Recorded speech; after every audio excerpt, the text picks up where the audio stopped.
Most people never think about tap water until the faucet makes a sound it is not supposed to make. A dry cough of air, a weak sputter, a thin brown stream, then nothing. For a few seconds it feels like a minor inconvenience. Maybe the city is doing maintenance, maybe a pipe broke nearby. Maybe it will come back in an hour, but after that first hour, the house begins to feel different. The sink is useless, the shower is useless. The toilet becomes a limited-use device. Cooking becomes complicated. Cleaning becomes strategic. Every bottle in the pantry suddenly has a new value. Every sound from the pipes feels like a possible sign of relief. Water is so deeply woven into daily life that it becomes invisible. We do not experience it as a system. We experience it as a guarantee. Turn the handle, and it appears. Until it does not. Modern homes are designed around constant water pressure. Municipal treatment plants, underground pipes, electric pumps, storage tanks, valves, and maintenance crews all work quietly in the background. When everything functions, water feels simple. When one part fails, the simplicity disappears. A water outage is not just the absence of water. It is the sudden exposure of a dependency most people did not realize they had. The first problem is obvious: drinking water. The human body can survive for weeks without food, but only a few days without water under harsh conditions. That fact turns even a short outage into something emotionally different from a power cut or an internet failure. You can sit in the dark. You can wait without Wi-Fi. But when clean water is uncertain, the mind begins to calculate. How much do we have? How long will it last? Can we boil it? Is it safe? Who needs it first? The second problem arrives quietly: sanitation. A home without running water does not simply become uncomfortable. It becomes harder to keep hygienic. Hands cannot be washed normally. Dishes pile up. Toilets become a concern. Small messes become larger problems. A routine that once required no planning now requires rationing. Then comes the third problem: trust. If the water returns, is it safe? If pressure dropped in the system, could contamination have entered the lines? If the tap runs cloudy or discolored, should it be used at all? During emergencies, the return of water does not always mean the return of confidence. This is where many people misunderstand water security. They imagine the issue is storage. So they buy a few cases of bottled water and place them in a closet. That is better than having nothing. But storage alone is a temporary answer. It gives you time. It does not give you independence. Bottled water runs out. Large containers take space. Stored water needs rotation. Filters only work if there is something to filter. Boiling only works if you have fuel, time, and a source that can be made safe. The real issue isn't whether water is available today. It's whether your household has a resilient plan when the usual source is interrupted. That distinction changes everything. A resilient water plan has layers. The first layer is immediate access, water that is already stored and ready to use. This covers the first hours or days of disruption when stores may be crowded, roads may be blocked, and official updates may be unclear. The second layer is treatment, a way to make questionable water safer through filtration, purification, boiling, or other appropriate methods. This matters because not all water emergencies are complete outages. Sometimes the water still flows, but should not be trusted without treatment. The third layer is alternative sourcing, a backup method that does not depend entirely on the tap. This is where the conversation becomes more interesting. Across off-grid communities, disaster planning circles, and water resilience research, one idea keeps appearing. Water does not only exist in lakes, rivers, wells, and pipes. It also exists in the air. Air contains moisture. When warm, humid air is cooled below its dew point, water vapor condenses into liquid droplets. This is why air conditioners drip. It is why dehumidifiers fill tanks. It is why morning dew appears on grass. Atmospheric water generation is built around that simple physical principle. The concept is not magic, it is condensation. A system pulls humid air across a cooled surface. Moisture condenses. The collected water then needs proper handling, filtration, and storage before it can be considered suitable for drinking or household use. In the right conditions, especially in humid environments, this can become a useful supplemental source. But the word supplemental matters. Water from air is not equally practical everywhere. Humidity, temperature, energy availability, system design, maintenance, and sanitation all affect results. A device that works reasonably well in a humid coastal region may perform poorly in a dry desert climate. A system that produces enough for emergency drinking may not produce enough for showers, laundry, gardening, and full household demand. This is where realistic thinking separates preparedness from fantasy. The goal is not to find one perfect solution that replaces the entire public water system. The goal is to reduce single-point failure. Most households depend on one primary source, the tap. If that source fails, everything else becomes improvised. A better approach is to create a water stack. Stored water, treatment tools, backup sourcing, and clear rules for rationing and hygiene. Think of it like financial planning. You would not call a small emergency fund wealth, but you would still rather have it than nothing. The same applies to water preparedness. A backup system does not have to supply every normal comfort to be valuable.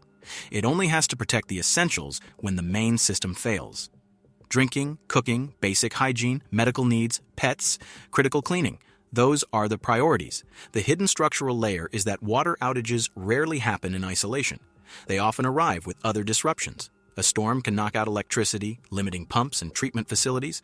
Flooding can contaminate local water. Drought can strain reservoirs. Wildfires can damage infrastructure. Freezing temperatures can burst pipes. Cyber attacks, industrial accidents, and municipal failures can also interrupt service.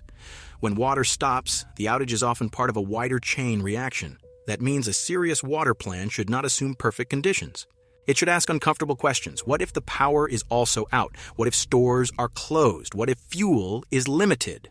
What if the water that returns is under a boil notice? What if the outage lasts longer than the official estimate? Preparedness is not paranoia, it is design. A well-designed household water plan begins with numbers. Estimate how much water your household truly needs per day for emergency conditions. Separate drinking water from sanitation water. Account for children, elderly relatives, pets, medications, heat, and physical activity. Then build from the most reliable layer outward. Store enough clean water for the first phase. Keep it in appropriate containers. Rotate it. Label it. Make sure everyone in the household knows where it is. Next, add treatment capacity. This may include certified filters, purification tablets, boiling equipment, or other methods suitable for your region and likely risks. A filter meant for taste is not the same as a system designed for emergency contamination. Details matter. Then consider backup sourcing. Depending on location, this could include rainwater collection, where legal, access to a well, community water points, stored utility water for flushing, or atmospheric water collection in suitable climates. Each option has trade-offs. Rainwater depends on weather and local rules. Wells depend on groundwater and pumps. Surface water requires serious treatment. Atmospheric systems depend on humidity and power. Stored water depends on space and planning. There is no perfect source. There are only layered sources. The key turning point is realizing that water security is not a product. It is a system of decisions made before stress takes over. When people wait until the faucet stops running, they are forced to solve multiple problems at once. They need water, information, transportation, containers, treatment, and calm thinking at the same time. That is when mistakes happen. A plan built earlier removes decisions from the emergency. You already know which water is for drinking. You already know which water is for flushing. You already know how to treat questionable sources. You already know when to stop using tap water. You already know what backup method makes sense for your climate. This is especially important because water anxiety is different from ordinary inconvenience. When people fear scarcity, they often overcorrect. They rush to stores. They buy whatever is available. They trust unsafe sources. They underestimate sanitation. Or they assume the problem will end quickly and use too much too soon. A calm plan prevents panic consumption. It also prevents another mistake: false confidence. Having a filter does not mean all water is safe.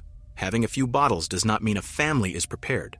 Having a water from air system does not mean climate no longer matters. Having a rain barrel does not mean the water is drinkable. Every method needs boundaries. For atmospheric water collection, those boundaries include humidity, power use, cleanliness of collection surfaces, microbial risk, filtration, and storage. Condensed water may look clean, but appearance is not a safety test.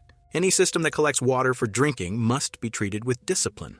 That practical framing keeps the conversation grounded.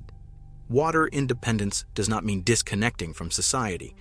It means having enough redundancy that a temporary failure does not become a household crisis. A realistic goal might be simple: enough stored drinking water for several days, a reliable treatment method, a way to collect or produce supplemental water, and a written household plan. That alone puts a family ahead of most, because the uncomfortable truth is that many people have no water plan at all. They have a pantry, maybe a few bottles, and a vague belief that help will arrive quickly. Sometimes it does, sometimes it does not. When the tap works, preparation feels unnecessary. When the tap fails, preparation becomes the only thing that matters. The future of household resilience may not be about extreme survivalism. It may be about ordinary people understanding ordinary systems before they break. Where does your water come from? What could interrupt it?